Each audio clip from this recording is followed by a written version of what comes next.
Thank the gentleman. Chair, now recognize the gentleman from Colorado, Mr. Lamborn, for 5 minutes. Thank you, Mr. Chairman. Admiral Benedict, what is the minimum number of Ohio-class replacement submarines that are required to fulfill STRATCOM's requirements for sea-based deterrence? And I know we've talked about this before, but I think it's important to go on record about this. Yes, sir. That would be the number in the program of record, which is 12, with 16 tubes per submarine, sir. And what happens if you have less than 12?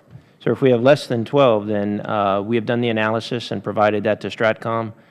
We will not be able to meet the STRATCOM requirement of numbers at sea ready for in alert and mod alert status, as well as numbers at sea to support the STRATCOM requirement for a certain number of hours to have certain numbers at sea. So if you have X number in the fleet, some are always going to be at a base somewhere for being resupplied. Some will be training. In maintenance, yes, sir. And only a subset of that number will be available at any given time. Yes, sir. Based on the analysis, 12 gives us confidence from a statistical standpoint that we will always have 10 ready for sea, which is the number necessary. Excellent. Thank you so much. Yes, sir. Mr. Scher, President Obama's nuclear employment guidance rejects the notion of, quote-unquote, de-alerting U.S. nuclear forces, though continuing to examine options to reduce the role of launch under attack. Please explain why the President chose to reject de-alerting U.S. ICBM forces. I think the President, the way that we looked at this was that it did not make any great sense to de-alert forces, that we thought that all the forces that were there needed to be ready and effective and able to prosecute the mission at any point in time. And that was the determination made, that was valuable for presenting multiple options for the President and for safety, security, and assurity of the nuclear enterprise. Okay, thank you. And following up on that, General Herensack, some critics have said that our ICBMs are under hair trigger alert. Is that an accurate categorization? It's an absolutely not accurate, and it's an emotional aspect that people attach to this that is not fundamentally factual to what goes on in our ICBM launch control facilities. So absolutely not, sir. They're not under hair trigger alert.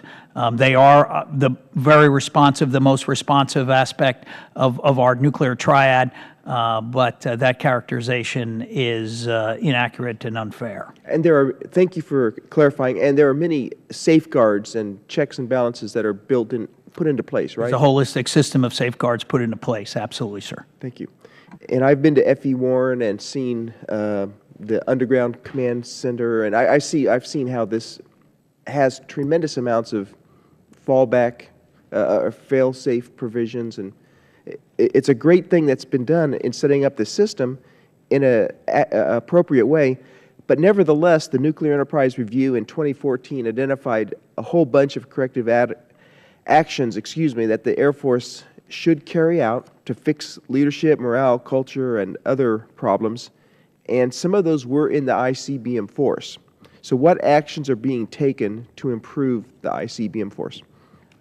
A large slate of actions, sir, have been under place, and they started during our Force Improvement Plan, which actually we started prior to the external review reports and the internal review reports and the STRATCOM report that the NRRs are referencing now, and the tracking. A number of issues from personnel management to sustainment issues to the ability of us to ensure that the morale and career progression of our missileers is enhanced, has allowed a lot of positive improvements that have already been seen and continue to be seen in our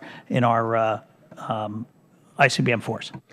And one specific action, and I too, like the ranking member, was distressed when I heard about the wrench that had to be shared among several locations. Is there any situation like that today that you're aware of?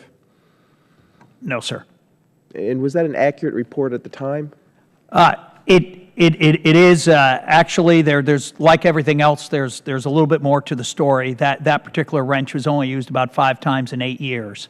And so somebody believing that they were actually doing something good decided, why don't we FedEx them? It would save a certain amount of money. In retrospect, that was a bad decision, but it was a decision based on the best of intentions.